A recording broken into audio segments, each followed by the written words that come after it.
पवित्र शीतल षष्ठी तिथि तीर्तोल ब्लॉक स्थित नाउसुरा ग्राम आखंडलमणि मंदिर शिव विवाह उत्सव महाडंबर अनुष्ठित हो जाइछि।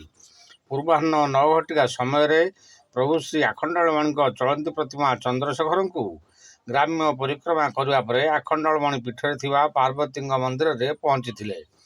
पुरोहित माने प्रभुंकर बाटबरणी करने सहित सुसज्जित कनक बेदी बसाई परकन्या को विवाह कार्य संपन्न करथिले। नाउसरा ग्रामर महिला माने प्रभु महादेव माँ पार्वती बरणमाला प्रस्तुत कर देखा जाइथिला। जो आम नाउसरा ग्रामर दिन आरंभ हुए आ दिन भी शेष हुए। पिला जन्म है मात्रे भावती आखंडमणि की नमस्कार करती। मृत्यु समय भी से आखंडमणि की आम स्मरण करी आम बाट आम चलता। आज हूँ आम ये शिव पार्वती बह सहित चतुर्थ पहरी हुए से आम माँ मैंने सब माड़ गुंथुचु। बाहर पूर्व आम 8 दिन थाए मन पूरा उड़ी थाए बाहागर माँ बापा केमी बाहागर हम पिला केमी कर ठाकुर एति ठाकुर आमको एमती रखी था आम बापा माँ बहुत सबुदिन कार्य कर।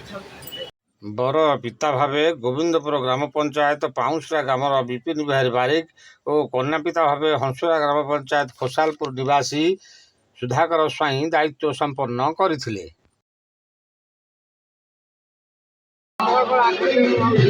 ये दीर्घ वर्ष धरी आम पूजा कार्यक्रम हो शिव विवाह शीतल षष्ठी उत्सव बहु आडंबर सहकार विधि विधान कराए।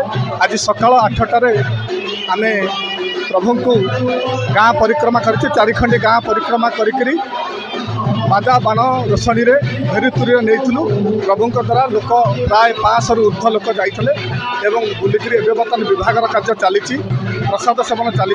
आज दिन बर्तमान 1000 लोक प्रसाद सेवन होती रात 2000 रु 3000 लोक प्रसाद सेवन कर संध्या समय चतुर्थ पहर कार्यक्रम आसंता काली हरिहाट हम और हरिहाट पर कार्यक्रम पर संध्यार काली संध्याठार पाला 3 दिन कार्य तेणु ये गोटे आम गाँव आम अंचल गोटे बड़ कार्यक्रम जहाँ आम गाँव लोक मैंने समस्त लोक मान सहित यह कार्यक्रम शुरू कर चली।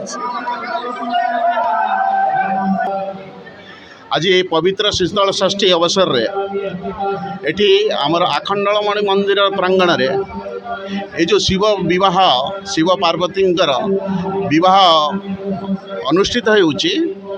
यही बाहागर प्रकृत में आम आज दीर्घ 16 वर्ष तले जितेबाला परिकल्पना करूँ ये गोटे आमर ये प्रतिवर्ष जागर उत्सव पालन करा जाए आखंडलमणि पाखे किंतु 16 वर्ष तले आमर ये नना मैंने जिते बस गोटे प्रस्ताव देले जे नाई ये आमर जगतसिंहपुर जिले में कौटी शीतल षष्ठी उत्सव अनुष्ठित होना किंतु आम एठी ये ब्लॉक तीर्तोल ब्लॉक रे कौटी अनुष्ठित होबार आमर पाखे सूचना ना। तेणु आम ये गोटे शीतल षष्ठी ये शिव विवाह पार्वती अनुष्ठित माने अनुष्ठान करूँ आरंभ करूँ एवं गोटे स्वप्नादेश होता जे प्रकृत में यही कार्यक्रम टी आम हाथ को नवा। तेणु विशेषकर विभूति भाईना जी आपको उद्यम करते आम मानक डाकी बसई 16 वर्ष तले चाहूँ चाहूँ 16 वर्ष अतिक्रम करगला बहु आडंबर रे प्रत्येक वर्ष आम देखु बहुत बाहर बहुत लोक आम सहित जोड़ी होती। 2 दिन धरी जो कार्यक्रम चलुची 3 राति पाला हो 2 शीतल षष्ठी और विवाह चतुर्थ अपराधी ये कंटिन्यूअसली 5 राति 8 आम प्रोग्राम होची। पाखापाखि प्रत्येक दिन आम 1500 2000 लोक अन्न प्रसाद व्यवस्था हवा सहित ये प्रत्येक दिन 10,000 ऊर्ध्व 10-15,000 लोक समागम होची। ये गोटे भव्य और दिव्य आयोजन करा जाउची एवं दीर्घ दिन धरिक 5 दिन केवल नुहे ये अंचल गोटे एमती आध्यात्मिक वातावरण सृष्टि होचे अनुष्ठान पालन होगा द्वारा समस्ते प्राय खुशीर सहित आसी सहयोग करुचंदी एवं महाप्रभु पाखे एवं माँ पार्वती पाखे माँ प्रभु शिव पाखे प्रार्थना एति କାଲି ଆମମାନେ ସେ ସମନ୍ୱୟ ଭିତରେ କିଏ ଥିବା ନଥିବା କିନ୍ତୁ ଏ ପରମ୍ପରା ଯେମିତି ଏମିତି ଅତୁଟ ରହୁ, ଆଗକୁ ଆଗକୁ ଚାଲୁ, ନିରନ୍ତର ଏ ପ୍ରକ୍ରିୟା ଚାଲୁ ରହୁ ଏବଂ ସେ ମହାପ୍ରଭୁଙ୍କର ବାନା ଜୟ ରହୁ ଟେକ୍